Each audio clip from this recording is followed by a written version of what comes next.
آج کا ہمارا سبق سورہ بقرہ کی وہ آیات ہیں جن کی بنیاد پر اس سورہ کا نام رکھا گیا۔ آج کی یہ 7 آیات 67 to 73 میں قصہ ہے بنی اسرائیل کا، جو ایسی قوم تھی کہ اس نے اللہ کی بہت سی نشانیاں دیکھی مگر پھر بھی شک، بحث اور تاخیر میں اپنی نجات کھو دی۔ ایک دن بنی اسرائیل میں ایک شخص قتل ہو گیا، قاتل نامعلوم تھا، لوگوں میں شور مچ گیا، ہر کوئی ایک دوسرے پر الزام ڈالنے لگا۔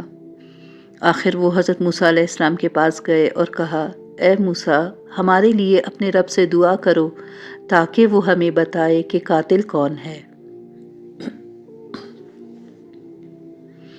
موسیٰ علیہ السلام نے فرمایا کہ اللہ فرماتا ہے کہ میرا حکم ہے کہ ایک گائے ذبح کرو۔ بس اتنا سننا تھا کہ ان کے دلوں میں تعجب اور ضد جاگی، اور وہ کہنے لگے، کیا تم ہمارا مذاق اڑا رہے ہو؟ حضرت موسیٰ علیہ السلام نے فرمایا کہ میں ایسا جاہل نہیں ہو سکتا، میں تو بس اللہ کا حکم پہنچا رہا ہوں۔ مگر انہوں نے سوال پر سوال شروع کر دیے کہ وہ کیسی گائے ہو، کیا بوڑھی ہو یا جوان، رنگ کیسا ہو، وہ کہاں سے ہو، وغیرہ وغیرہ۔ ان کے ان تمام سوالوں کے اللہ نے جواب دیے، اور ہر سوال کے جواب نے ان کے لیے معاملہ مزید مشکل بنا دیا۔ آخرکار انہوں نے وہ گائے ڈھونڈ لی جس کا اللہ نے انہیں حکم دیا تھا، تو بڑی مشکل سے اسے ذبح کیا۔ پھر حکم ہوا کہ اس کے گوشت کا ایک ٹکڑا مقتول کے جسم پر مارو۔ جیسے ہی ایسا کیا گیا، مقتول زندہ ہو گیا اور اپنے قاتل کا نام بتا دیا۔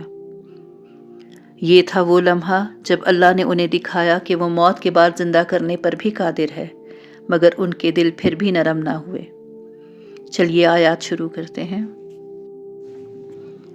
بسم اللہ والحمد للہ والصلاة والسلام علی نبینا محمد۔ السلام علیکم۔ امید ہے کہ آپ سب ایمان اور صحت کی بہترین حالت میں ہوں گے۔ وَإِذْ قَالَ مُوسَىٰ لِقَوْمِهِ إِنَّ اللَّهَ يَأْمُرُكُمْ أَن تَذْبَحُوا بَقَرَةً قَالُوا أَتَتَّخِذُنَا هُزُوًا قَالَ أَعُوذُ بِاللَّهِ أَنْ أَكُونَ مِنَ الْجَاهِلِينَ۔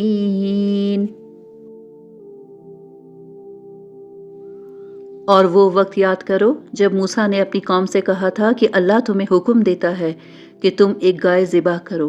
وہ کہنے لگے کہ کیا آپ ہمارا مذاق بناتے ہیں؟ موسیٰ نے کہا، میں اس بات سے اللہ کی پناہ مانگتا ہوں کہ میں ایسے نادانوں میں شامل ہوں جو مذاق میں جھوٹ بولتے ہیں۔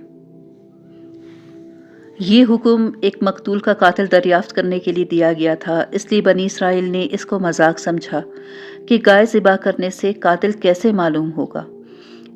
اس آیت سے اور موسیٰ علیہ السلام کے جواب سے ایک بات تو واضح معلوم ہو رہی ہے کہ کسی کا مذاق اڑانا جاہلوں کی صفت ہوتی ہے، اور یہ کہ مذاق میں بھی جھوٹ بولنے سے موسیٰ علیہ السلام نے اللہ کی پناہ مانگی ہے، اور ہم سارا دن مذاق میں کتنے جھوٹ بول رہے ہوتے ہیں۔ استغفر اللہ۔ قالوا ادع لنا ربك يبين لنا ما هي قال إنه يقول إنها بقرة لا فارض ولا بكر عوان بين ذلك فافعلوا ما تؤمرون۔ انہوں نے کہا کہ آپ ہماری خاطر اپنے رب سے درخواست کیجئے کہ ہمیں صاف صاف بتائے کہ وہ گائے کیسی ہو۔ اس نے کہا، اللہ فرماتا ہے کہ وہ ایسی گائے ہو کہ بہت بوڑھی ہو، نہ بالکل بچی، بلکہ ان دونوں کے بیچ بیچ میں ہو۔ بس اب جو حکم تمہیں دیا گیا ہے اس پر عمل کر لو۔ آیت سے پتہ چل رہا ہے کہ یہ قوم اپنے لیے خود دعا بھی نہیں مانگ سکتی تھی۔ اعتراضات، نخرے اور ہیلے بہانے تو انہیں بہت آتے تھے، مگر احکامات پر عمل تو دور، انہیں دعا مانگنے میں بھی مشکل پیش آتی تھی۔ اس کے لیے بھی یہ بار بار اپنے پیغمبر سے بولتے تھے۔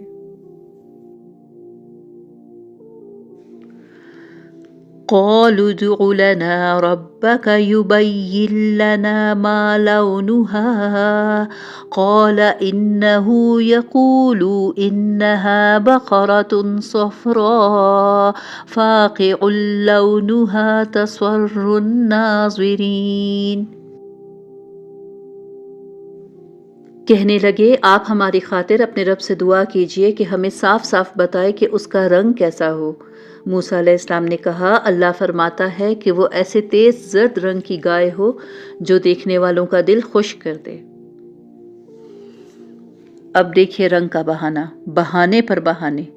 ہم بھی ایسے ہی کرتے ہیں نا، جب کوئی اللہ کا حکم ملتا ہے جو ہماری طبیعتوں کو بوجھ لگے کہ اگر ایسے کر لیں تو ٹھیک ہے، نئی نئی فتویٰ لے لیتے ہیں، سیدھا سادہ حکم سمجھ آنے کے بعد بھی بہانے۔ ہم میں اور ان میں زیادہ فرق نہیں ہے۔ قالوا ادع لنا ربك يبين لنا ما هي إن البقرة تشابه علينا وإنا إن شاء الله لمهتدون۔ انہوں نے پھر کہا کہ آپ ہماری خاطر اپنے رب سے درخواست کیجئے کہ ہمیں صاف صاف بتائے کہ وہ گائے کیسی ہو۔ اس گائے نے تو ہمیں شبے میں ڈال دیا ہے اور اللہ نے چاہا تو ہم ضرور اس کا پتہ لگا لیں گے۔ اس آیت سے ایک بات تو صاف سمجھ آ رہی ہے کہ جب کوئی اللہ کا حکم ہم لوگ سنیں نا تو فوراً مان لینا چاہیے۔ اگر زیادہ بحث میں یا سوال جواب کے چکر میں پڑیں گے تو ممکن ہے کہ وہ حکم یا کام ہمارے لیے اور مشکل ہو جائے۔ قال إنه يقول إنها بقرة لا ذلول تثير الأرض ولا تسقي الحرث مسلمة لا شية فيها قالوا الآن جئت بالحق فذبحوها وما كادوا يفعلون۔ موسیٰ نے کہا اللہ فرماتا ہے کہ وہ ایسی گائے ہو جو کام میں جت کر زمین نہ گاتی ہو اور نہ کھیتی کو پانی دیتی ہو، پوری طرح صحیح و سالم ہو، جس میں کوئی داغ نہ ہو۔ انہوں نے کہا ہاں اب آپ ٹھیک ٹھیک پتہ لے کر آئے۔ اس کے بعد انہوں نے اسے ذبح کیا جبکہ لگتا نہیں تھا کہ وہ کر پائیں گے۔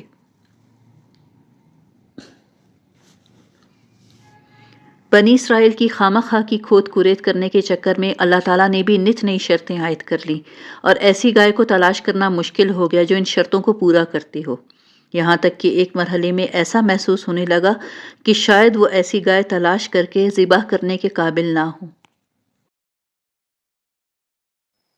وَإِذْ قَتَلْتُمْ نَفْسًا فَادَّارَأْتُمْ فِيهَا وَاللَّهُ مُخْرِجٌ مَا كُنْتُمْ تَكْتُمُونَ۔